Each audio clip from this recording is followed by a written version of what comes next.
Beleza, vamos falar de Superman.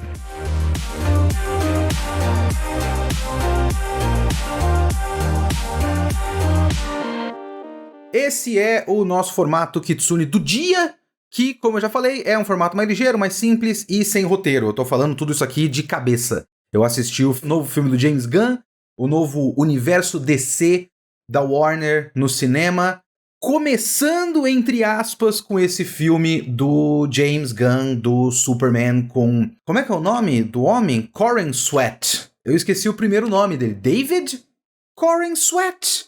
Eu acho que é esse o nome dele. E o Nicholas Hoult de Lex Luthor, e a Rachel Brosnahan de Lois Lane, e grande elenco, né? Vamos lá. Antes de mais nada, eu preciso deixar claro que esse é um filme no qual o Superman salva um esquilo. Isso é, assim, é a base da coisa, sabe? Tirando... É foda. A gente tem uma economia internética toda baseada no doidinho do bairro, onde vários doidinhos do bairro diferentes falam as maiores bobagens e atrocidades, e eles têm audiência, as pessoas ouvem o que eles falam e a gente debate o que esses idiotas falam. É o grande debate, Superman é woke e tudo mais. Ignorando essa discussão imbecil, que se comunica com o fato de que este Superman salva um esquilo no filme, entre outras coisas que eu vou debater mais pra frente também, eu acho que para pessoas normais, que não são o doidinho do bairro, tem duas coisas que eu posso ver como problema, e uma delas eu tenho uma curiosidade muito grande de saber como é para um público, digamos, civil. A primeira, que não é essa que eu tenho essa curiosidade, é uma questão da direção do James Gunn. Porque ele tem o gosto dele, a gente conhece pelo... Eu conheço, né? Eu não vi o Pacificador e não vi o Esquadrão Suicida. Eu conheço mais pelo Guardiões da Galáxia. Os 3 Guardiões da Galáxia, 3 dos melhores filmes da Marvel. E ele tem o gosto dele, ele tem o jeitão dele, ele tem o tipo de personagem que ele gosta de trabalhar e tudo mais. E ele tem um apuro técnico visual muito interessante. Algumas coisas desse filme me lembram o terceiro Guardiões da Galáxia. E essas são as coisas que eu fico me perguntando como vai ser encarado pelo público geral, como visual, né? Tem uma coisa do visual dele que é... Ele quer muito dinamismo. Ele quer muita vida no filme, o que é muito legal. Eu acho muito interessante. E aí ele faz umas escolhas para esse dinamismo que podem ser um pouco cansativas. Para mim até foram um pouco cansativas. Não é um filme de muitos cortes, mas é um filme frenético. Porque ele é muita câmera em movimento, muita câmera girando. Sabe quando você tá jogando videogame e você ajusta a câmera do jogo 3D com o joystick direito? É como se esse filme estivesse ajustando a câmera o tempo todo. Então a câmera gira o tempo todo e tem muito olho de peixe, muita perspectiva forçada. Teve toda uma discussão absolutamente idiota do trailer, por esses doidinhos de bairro, né? Sobre, porque essa tomada do Superman voando com a câmera na cara dele é muito feia e não sei o que, vamos ajustar isso com o IA. Teve, né? Esse tipo de idiotice. E é um visual muito diferente. Principalmente quando a gente tá acostumado com os filmes da Marvel que todos parecem a mesma coisa. Todos são uma chapa cinza sem profundidade. E esse filme não é uma chapa cinza sem profundidade. Esse filme tem vida, tem profundidade, tem muita perspectiva forçada e tudo mais. Então, pode ser um pouco cansativo. Tem muita tomada desse filme que são tomadas mais abertas e simples, entre aspas, que são muito bonitas. Tem uma tomada do Superman e da Lois num vidro, né? Na fachada do prédio, assim. Ele tá sentado e ela tá em pé. E tem tipo uma batalha rolando no fundo. Que quando apareceu isso num pôster, a primeira vez que ele tá ajeitando a bota e tudo mais, a gente falou, caramba, mas tem um monstro ali fora e ele não tá fazendo nada? Isso é uma cena do filme e faz sentido em contexto. E a tomada do Superman com a Lois Lane, e eles um na frente do outro com cores bonitas, roxas e rosas e verdes e azuis, formando um caleidoscópio de cores atrás deles, né? Pra formar essa beleza do relacionamento deles, mesmo no meio do conflito. Essa é... do conflito do relacionamento deles, inclusive. Essa é uma tomada muito bonita. Uma tomada que depois de Superman segurar um prédio, ele sobe voando no meio dos escombros e da fumaça, e ele tá no meio. É muito bonita. Então você sabe que tem um apuro técnico visual muito legal. Mas tem umas escolhas estéticas que são muito na sua cara. Isso pode cansar algumas pessoas. Então esse é um problema que eu acho que para algumas pessoas pode existir. Mas o principal que eu me pergunto para um público menos familiarizado, tem que pensar que boa parte do público dos filmes de herói assiste filme de herói. Não houve uma conversão tão grande assim de pessoas que foram ver os filmes e passaram a comprar os quadrinhos.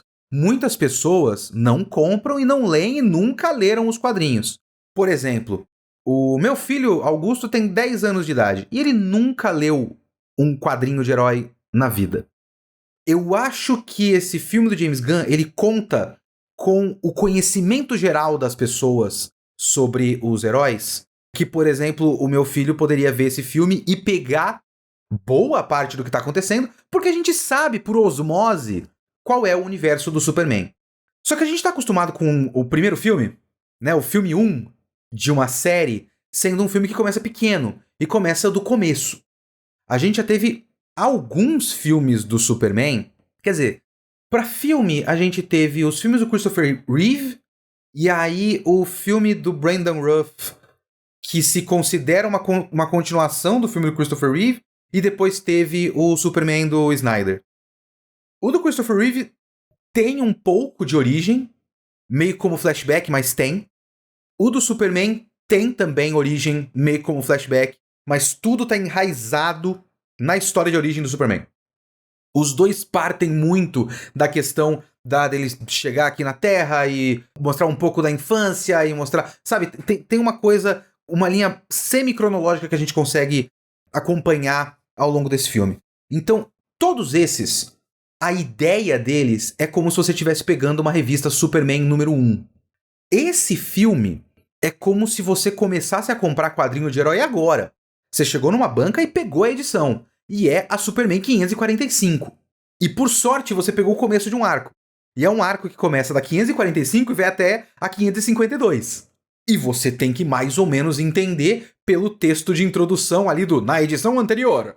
Superman acabou de vencer a Legião do Mal. Esse filme abre. Eu pessoalmente gosto disso. Esse filme abre com um letreiro na Antártida, falando, eu não sei quantos, 3 milhões de anos, sei lá. Um período muito grande, é sempre número de 3, mas o primeiro eu esqueci qual é o período de tempo. Mas um período de milhares de anos, 3 milhões de anos, 3 mil anos atrás, os primeiros Metal-Humanos chegaram. 30 anos atrás, um alienígena chegou numa nave e foi adotado por uma família no Kansas. 3 anos atrás, o Superman se anunciou para o mundo e anunciou que era o defensor da Terra. 3 dias atrás, o Superman impediu uma guerra de acontecer num país do Oriente Médio. 3 horas atrás, o Superman acabou de levar uma surra do herói representante daquele país. Então, ele não vai fazer a cena... Esse é um filme do Batman que não quer fazer a cena do beco do crime. Basicamente é isso. Ele chega, tipo... Ele existe. Todo mundo sabe que ele existe. Porque esse universo DC do James Gunn já está acontecendo. Eu não tô acompanhando, veja bem. Eu não sei quanta gente tá acompanhando. Talvez essa seja uma reclamação muito próxima do que o pessoal tá falando hoje da Marvel, que se você vai assistir as Marvels, você tem que ter visto a Miss Marvel. Mas não é exatamente isso. Porque esse filme não exatamente depende de nada prévio. Mas depende de você mais ou menos saber que já estão acontecendo coisas e que nesse universo do James Gunn, todo mundo sabe que tem gente com superpoder, que existem super-heróis com nome, uniforme, disfarce, e capinha e roupa colante, que é normal para as pessoas, e aí a gente fica sabendo que todo mundo conhece o Superman. Porque essas coisas do James Gunn já estão acontecendo em, por exemplo, o filme, até onde eu entendo, do Esquadrão Suicida que ele fez, já tá valendo. A série do Pacificador, nada disso eu assisti, tá? Não me cobrem. A série do Pacificador faz parte desse universo, o Pacificador de John Cena tem uma participação especial ali, ele aparece na televisão numa certa cena.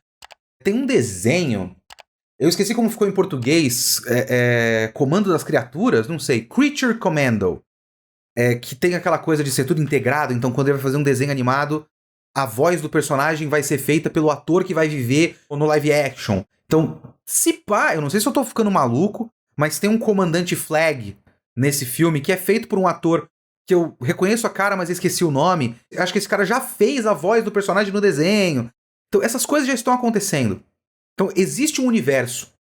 Em vez de ele pegar o Superman e fazer como o primeiro herói que começou uma nova era de heroísmo, não. O Superman é meio que um novato nesse universo, sabe? Então, ele chega num universo que já tem coisas prévias. E ele tem que se adaptar, de certa forma. Tudo isso são ideias muito boas. O resultado disso é um filme com muita coisa. Mais uma vez, a gente espera que um primeiro filme seja do começo e menor. Esse filme é do meio e é enorme. Ele pressupõe que você tem um público já formado por todo um histórico de filmes de super-herói. Sabe? É como se eles, sei lá, o auge do western no cinema, e eles não vão explicar a lógica de um filme de western e explicar por que eles fazem um duelo no meio da avenida principal, sabe? Não, você já viu 25 westerns ao longo da sua vida, você sabe como funciona. E você já conhece a origem do Superman, já conhece a Lois Lane, já conhece o Lex Luthor, já conhece o Planeta Diário, já conhece tudo isso, vambora. Só que isso faz com que o filme seja muita coisa. O filme não para. O filme não para.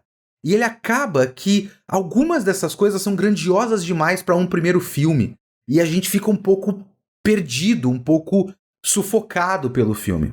É que ele sobrevive por conta do talento do James Gunn, que eu acredito que seja um ótimo talento dele, para composição de elenco e caracterização de personagem. Porque esse filme tem uma âncora. E essa âncora é o Superman. Olha, vejam só, que maravilha, o Superman ser um cara carismático e a gente assistir um filme pelo Superman. Eu quero ver mais filmes desse Superman. É um personagem absolutamente carismático. Eu não tenho grande experiência com Superman. Eu trabalho com quadrinhos, mas pouca coisa chegou pra mim. E eu não consigo ler casualmente, então é muito raro eu pegar quadrinho casualmente. Porque eu já trabalho com isso, eu tô cansado de ler esse negócio, eu não leio fora do horário de trabalho, digamos assim. Por exemplo, o Grandes Astros eu não li. Eu li o do Jeff Loeb. 4 Estações, talvez? Mas não tem nada a ver com esse, né? A inspiração pra esse é o Grandes Astros e eu não li o Grandes Astros, do Grant Morrison. Eu sei que é um grande clássico e talvez eu traga pra vocês aqui no podcast pra um Kitsune da Semana episódio numerado e tal. Que eu acho que vale a pena e eu acho que eu vou gostar. Mas eu traduzi um que é do Tom King. Eu sou um grande fã do Tom King. Pessoas são contra o Tom King. Eu acho que quem é contra o Tom King é ingrato. Eu acho que o Tom King é um cara que todo mundo tem resistência porque com frequência ele escreve os personagens descaracterizados pro que as pessoas estão acostumadas. Mas eu gosto muito do Tom King porque eu acho que as histórias dele funcionam dentro da própria história. E eu não tô muito ligando pra se o personagem se comporta de um jeito que ele não se comportava em outros quadrinhos. Pra mim, tanto faz. Mas tem um quadrinho do Superman do Tom King, chama Para o Alto e Avante. Eu esqueci em inglês, acho que Up and Away, talvez. Up in the Sky, alguma coisa do tipo. E pra mim esse é um quadrinho que pega muito bem o que seria a essência do Superman. Qual é a história desse quadrinho do Tom King? É uma história de... Eu não lembro exatamente de como isso acontece, mas acho que tem uma invasão de um alienígena, de uma nave que chega e faz um caos lá e rapta uma menina e vai embora. E não existe nenhuma maneira de descobrir pra onde levou. Que eu acho que não é tipo, esses são alienígenas do planeta tal que todo mundo conhece, então o Superman consegue pela Liga da Justiça ir pra esse planeta porque eles já fizeram alguma coisa lá antes. Não. A menina sumiu. E é uma menina qualquer. Porque normalmente essas histórias seriam, porque raptou o Batman, raptou o Arqueiro Verde. E aí vamos atrás, a Liga da Justiça vai resgatar o Arqueiro Verde. É uma menina qualquer. E aí o Superman sai do planeta sem rumo pra achar essa menina. E tem muita discussão, tipo, mas não tem como, e pra quê? Tipo, essa é uma batalha perdida. Ele fala, não, é uma vida. É uma menina que não merece isso que tá acontecendo com ela. Eu vou. E aí tem uma série de coisas, a série tem tipo 5, 6 edições, e é a tentativa dele de achar essa menina sem nenhuma pista de como isso vai fazer, e ao longo de todo o infinito espaço. E esse filme tem um pouco desse espírito, que é um Superman que vai fazer qualquer coisa porque ele acredita que é o bem. E assim, existem muitos takes do Superman, eu acho que a abordagem mais cansada hoje em dia que existe é o Superman do mal. Que é você trabalhar, porque quando você começa, né, eu já falei isso várias vezes, os quadrinhos de herói, esses personagens existem há tanto tempo, que várias das pessoas que estão, os roteiristas que estão trabalhando com os heróis hoje, cresceram lendo esses heróis. Então a coisa fica muito hermética, porque quando esse cara vai pegar um herói grande, o que ele quer fazer não é só contar uma história, ele quer contar a versão dele daquele herói. Eu já falei isso várias vezes em outros episódios. E uma coisa que quando você para pra pensar no conceito do Superman, se você parte do princípio de eu vou fazer uma história do Superman, e pra começar eu quero refletir sobre o conceito do personagem, um ponto de partida que você tem é ele é ultra poderoso e ele é de fora, e se ele quisesse ele dominava o mundo. E já fizeram tanta coisa disso, tem tanta versão diferente de Superman do mal, tem o maluco do The Boys, tem o Sentinela da Marvel, tem o Superman do Injustice, tem o Invencível, é um monte de Superman do mal. Se você não vai pro caminho do Superman do mal, você vai pro caminho de as pessoas não iam aceitar por conta do medo de ele ser um Superman do mal, que é a abordagem Zack Snyder. E esse filme tem um pouco disso. Esse filme parte um pouco dessa discussão de por que as pessoas iam aceitar. É muito fácil de você fazer com que o público se volte contra esse Superman. Inclusive, essa é uma crítica pessoal que eu tenho a esse filme, que é uma crítica muito parecida com a que eu fiz contra Platinum End, aquele lixo de mangá dos caras do Death Note, que é uma tendência de alguns roteiristas, de algumas histórias, de quando vai tratar do público como massa, e sempre trata do público como massa no sentido de massa de manobra. Então as pessoas em grupo são só idiotas, que são rapidamente manipuláveis. Então o Lex Luthor manipula a opinião pública, tipo, em uma entrevista num talk show da Fox News desse universo, sabe? E todo mundo vê isso, e é aquela coisa, todo mundo gosta. Hollywood não sabe como rede social funciona, não sabe como funciona celular, como funciona televisão. Ele acha que as pessoas vão estar no meio, tipo, o Superman acabou de lutar contra um monstro gigante na cidade. Enquanto elas estão ajudando o Superman a levantar do chão, tem alguém assistindo a Fox News no celular. Fala, oh meu Deus, o Superman é do mal, ele veio aqui dominar o mundo. E aí todo mundo multiplica esse sentimento e já começa a tacar lata na cabeça dele. Assim, muito rapidamente. Essa é uma coisa que me cansa, porque parece que todas as pessoas são idiotas. E todas as pessoas são muito rapidamente manipuláveis. Sabe? Então isso é meio idiota. Mas, partindo dessa ideia de que as pessoas julgariam o Superman, pessoas tentariam jogar as pessoas contra o Superman, e muitas pessoas teriam medo do Superman por conta de ele de fato ser um ser de outro planeta hiperpoderoso que poderia dominar o mundo se ele quisesse. E a resposta que esse filme tem é muito simples. Mas ele não quer. É só isso. E é tão simples e tão bom. Esse filme tem o espírito desse Superman. Dessa abordagem para o personagem, para o super-herói. E a abordagem é um filme com muita energia, é um filme muito bem intencionado, que faz as coisas e parece que faz as coisas sem pensar e no caminho acaba fazendo merda. Mas você sabe que ele quer fazer o bem e que a intenção é boa. Esse é esse filme e esse é esse personagem. Eu acho que um aspecto do Superman que as pessoas gostam muito de lembrar e que é pouco lembrado em versões cinematográficas, e talvez esse filme também tenha um pouco disso, de não fazer certo essa parte, é que o Superman é um cara inteligente, né? É que todo mundo coloca outros gênios. Como o próprio Senhor Incrível que tá nesse filme, que é um gênio do universo DC, e aí o Batman é um gênio do universo DC, e outros gênios aí e tudo mais. Só que o Superman também é um dos caras mais inteligentes do planeta. E várias versões cinematográficas não colocam ele como um cara super inteligente. E essa também não coloca. A versão desse personagem não é um cara inteligente. É quase como uma criança. Ele é, de certa forma, uma criança. Ele é um cara competente, ele é um jornalista competente e tudo mais.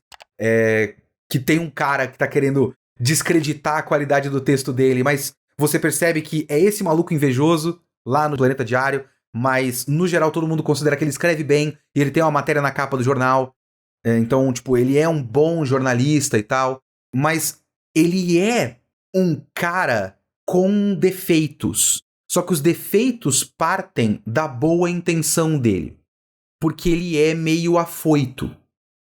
E é aí que a gente entra na questão, talvez, uma das questões mais woke, entre aspas, desse filme, que eu acho muito interessante, mas eu não sei. É difícil. Esse filme está sendo produzido há muito tempo. Eu não sei se ele começou a ser produzido depois dessa fase atual do conflito Israel-Palestina. Porque os conflitos Israel-Palestina existem desde que Israel determinou que o lugar é deles e começou a matar árabes lá na Palestina. E isso é décadas atrás, né? Mas tem a fase atual, depois do 7 de outubro de, 2 anos atrás. E aí começou o grande genocídio que vem acontecendo agora. O filme começa depois de o Superman invadir o país fictício que é claramente Israel. Invadir não, no caso, né? Impedir a invasão desse Israel fictício que tem outro nome, Borávia, que eles fizeram para parecer mais uma caricatura de leste europeu, se eu pudesse chutar. Pra mim é mais caricatura de leste europeu. Só que aí o outro país é claramente árabes do deserto. Que eu esqueci, Jarhampur é o outro país. Então você tem um análogo de Israel invadindo um análogo de Palestina e a gente já pega depois do Superman impedir uma invasão. E aí você tem a reação das pessoas. E tem a cena da entrevista da Lois Lane com o Superman. E essa cena da entrevista é muito interessante, porque, tipo, existe o lado, mais uma vez, a caracterização de personagem do James Gunn é muito boa, então a própria Lois Lane é uma boa personagem também. Não tem tanto espaço, mas é uma boa personagem. Essa Lois Lane, ela tem o relacionamento já com o Clark Kent Superman, ela sabe, spoiler, ela sabe que, né, ele já tá ligada, já estão num namoro faz algumas semanas, eles acabaram de começar, mas já tem esse relacionamento. E eles brincam de fazer uma entrevista que ela fala, não, vamos fazer agora então, porque você faz entrevista com você mesmo, então deixa eu fazer. E aí ela leva a sério a entrevista. E ela levanta questões éticas muito importantes. Só que essas questões éticas muito importantes, elas também são muito interessantes.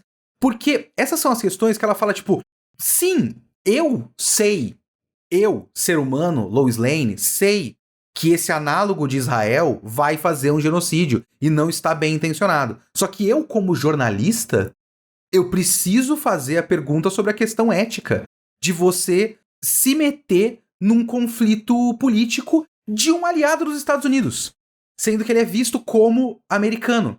Então, e existe essa questão ética. E também existe esse papo, tipo, mas aí você atrapalhou um ataque de um aliado nosso. Não é um ataque bom, mas ele é um aliado dos Estados Unidos? E aí, como é que fica? E a resposta do Clark Kent / Superman é uma resposta que ela parte de um pressuposto muito simples, que é, pessoas iam morrer. Eu impedi centenas, milhares de mortes. Ah, porque é um conflito político que você não tem jurisdição sobre isso. Ah, porque quem tá atacando é um aliado do país de onde você vem. Ah, porque isso tinha que ter sido negociado com o presidente dos Estados Unidos e a ONU e depois sentar pra tentar fazer um acordo de paz. Irmão, pessoas iam morrer.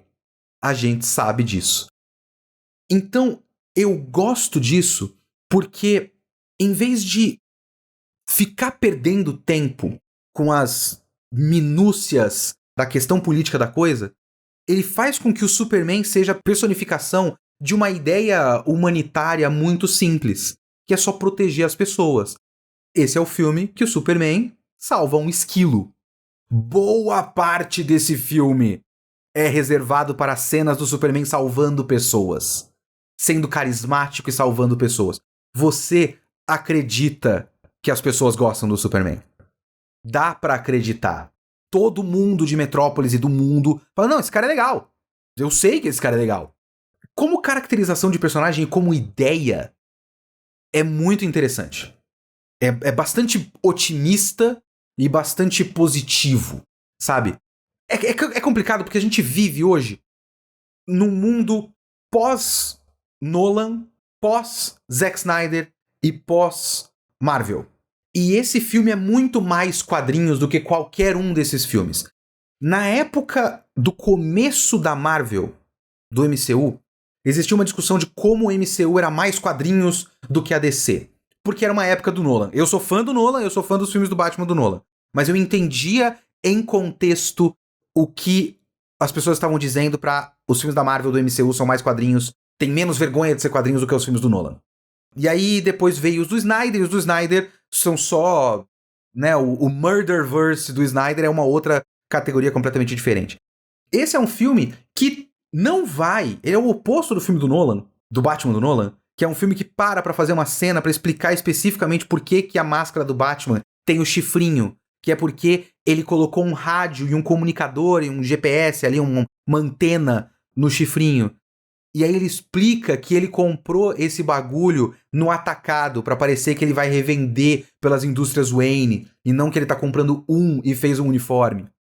Esse filme não vai te explicar por que o Superman tem uma fortaleza da solidão com robôs. Da onde vieram esses robôs? Ele que fez? Vieram na nave? Por que eles se multiplicam? Por que eles se replicam?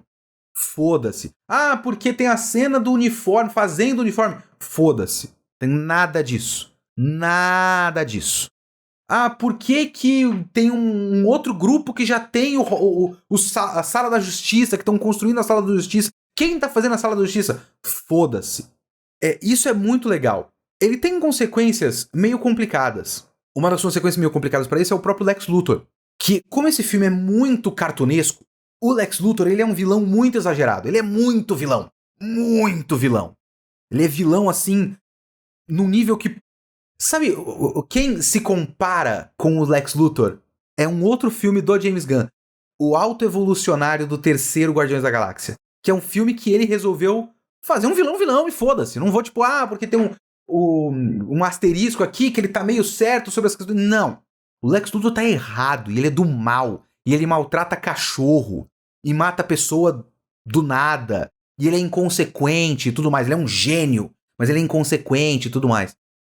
Só que ele já começa de um ponto do meio. Então esse Lex Luthor, ele já é um vilão cientista do mal que já criou um universo compacto e uma fenda universal que no meio do filme começa a partir o planeta do meio. Por isso que eu falo que esse filme é grande demais.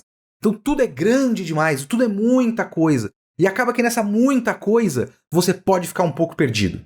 E aí você fica perguntando, tá, qual é o próximo passo? Então o segundo filme tem que ser o Darkseid, né? Porque se nesse filme o planeta já quase partiu ao meio, a Metrópolis foi partida ao meio por uma fenda dimensional do Lex Luthor, o próximo filme tem que ser o Darkseid e o terceiro o Apocalipse. Acabou, sabe? Tem que ser assim. Então ele já começa de uma escala muito grande e pode ser um pouco sufocante. Só que os personagens são sólidos. Até os personagens que você não dava nada. Quando eu vi que esse filme teria o Senhor Incrível, ninguém liga para o Senhor Incrível. Eu traduzi e editei alguns ônibus da Sociedade da Justiça, que é um outro grupo que tem aí vários heróis categoria B, e tem o Flash, o primeiro Flash que tem a cumbuquinha na cabeça, o primeiro Lanterna Verde que tem capa e roupa vermelha, e tem o Senhor Incrível, o Mr. Terrific, que tem um T na cara. Parabéns para a equipe de figurino deste filme, que conseguiu fazer esta bosta dessa máscara de T na cara do Senhor Incrível ficar boa. Porque ficou legal. Ficou bonito. E o personagem é muito divertido. O personagem é legal, é carismático. Uma justiça com esse ator que fez o Darwin do filme do X-Men Primeira Classe. E o mutante que não morre e a primeira coisa que ele faz é morrer. E porra, o cara tinha a chance de fazer um personagem legal e só tirar essa chance dele. E agora ele é o Senhor Incrível e é um dos destaques desse filme. Eu achei uma pena que você tem um trio. E o trio que é a Gangue da Justiça, que é uma proto-Liga da Justiça, que isso deve ser mudado para filmes pra frente, né? Você tem esse cara que é muito legal, você tem o Guy Gardner, Lanterna Verde, que também é um babaca e é muito legal. E você tem a Moça Gavião, que é um nada no filme. É uma pena. Visualmente ela ficou legal, mas ela como personagem é um nada. Você não entende por que ela existe. Mas ela tá lá, ela existe, foda-se, segue o jogo. Mas o Guy Gardner é um destaque porque ele é muito bem caracterizado. O Senhor Incrível é um grande destaque do filme. O jornalista ruivo, eu juro pra você que eu esqueci o nome dele. Agora, eu tô fazendo isso tudo de cabeça, né? Esse personagem que é o jornalista amigo do Superman e tudo mais, ele é um personagem muito divertido. Tem uma piada recorrente ao longo do filme, que é o fato de ele... Ele não é um cara bonito, mas só modelos, top models, curtem esse cara. Ele, tipo, o tempo todo tá mulheres lindíssimas apontando pra ele, falando, nossa, que gato. Ele é um cara qualquer, e é uma piada do filme, é uma piada recorrente. Que é uma piada recorrente importante, porque tudo que o James Gunn coloca na tela, ele usa depois. Abraço para o meu amigo Pedro, comentou isso, viu o filme comigo, falou, você vai roubar o podcast, né? Falei, vou roubar o podcast. Que ele falou isso, tipo, tudo é um setup e um payoff. Tudo é setup e payoff. Então, ele faz a cena do Crypto quebrando coisas eletrônicas para depois isso ser importante lá na frente. Ele faz a cena, uma cena muito rápida das meninas na redação do Planeta Diário achando o cara bonito, e isso vai ser importantíssimo lá na frente. Faz uma série de cenas da namorada do Lex Luthor tirando selfie, e isso é chave para a resolução da história. Então tudo é um setup e um payoff lá na frente. Isso é muito interessante, muito bem feito do filme. Então não é como se o filme não soubesse o que tá fazendo, mas ele faz tanta coisa que não parece que ele sabe o que tá fazendo. E ele é tão grandioso que algumas coisas que são sérias acabam sendo tragadas pelo tom cartunesco, gibizesco, bobão, otimista da coisa. Por exemplo, eu acabei de debater a questão Israel-Palestina. Isso é uma coisa muito forte e muito importante no filme, mas também é discutida de maneira muito rasa. Porque, de certa forma, o Superman olha isso de maneira muito rasa. Mas ele também olha isso de maneira muito rasa porque ele olha isso da maneira mais óbvia possível, que é, tem claramente um lado errado. E a gente precisa fazer alguma coisa. Que também é o que está acontecendo no nosso mundo. Agora, com Israel e Palestina. Tem claramente um lado muito errado. Eu não sei se esse filme fez isso intencionalmente, mas a relação é muito clara. Eu não sei se eles começaram a fazer o filme quando isso já estava rolando. Tipo, o atual, né? O estado atual da coisa. Mas, vendo o filme, é a única relação possível que você pode fazer. O saldo final desse filme é positivo. Eu me diverti. Eu achei um filme muito legal. O Crypto, o cachorro, é um destaque do filme. A relação do Superman com o Crypto é legal porque não é uma relação só fofinha. Ela é fofinha, mas não é só fofinha porque é um cachorro do caralho. É um cachorro chato. É um cachorro chato do caralho. Até o fato de ele ser um cachorro chato é depois explicado no final do filme numa participação especial. De por que ele é um cachorro chato. E o fato de ele ser um cachorro chato é importantíssimo pro filme. Então ele é um filme muito bem escrito. Mesmo no meio da sua loucura. Mas essa loucura pode afastar umas pessoas. Mas eu acho que é um primeiro passo pro universo cinematográfico da DC e um primeiro passo muito bom. Esse universo da DC já está à frente do estado atual da Marvel, que é um grande nada. Uma grande massa cinza de porra nenhuma. Que eu espero que seja consertado com um Quarteto Fantástico. Que eu tenho minhas esperanças pra esse filme. Então, bom filme. Eu não preciso recomendar, mas eu recomendo. Assistam. Sigam o podcast aqui no Spotify se você estiver ouvindo. Sigam o canal se você estiver assistindo aqui no YouTube. Dá like, comenta o que você achou do filme, o que você achou do vídeo. Comente, compartilhe esse vídeo para mais pessoas e a gente fica por aqui. Eu falei por muito tempo sem pausas. Eu preciso tomar uma água. Falou.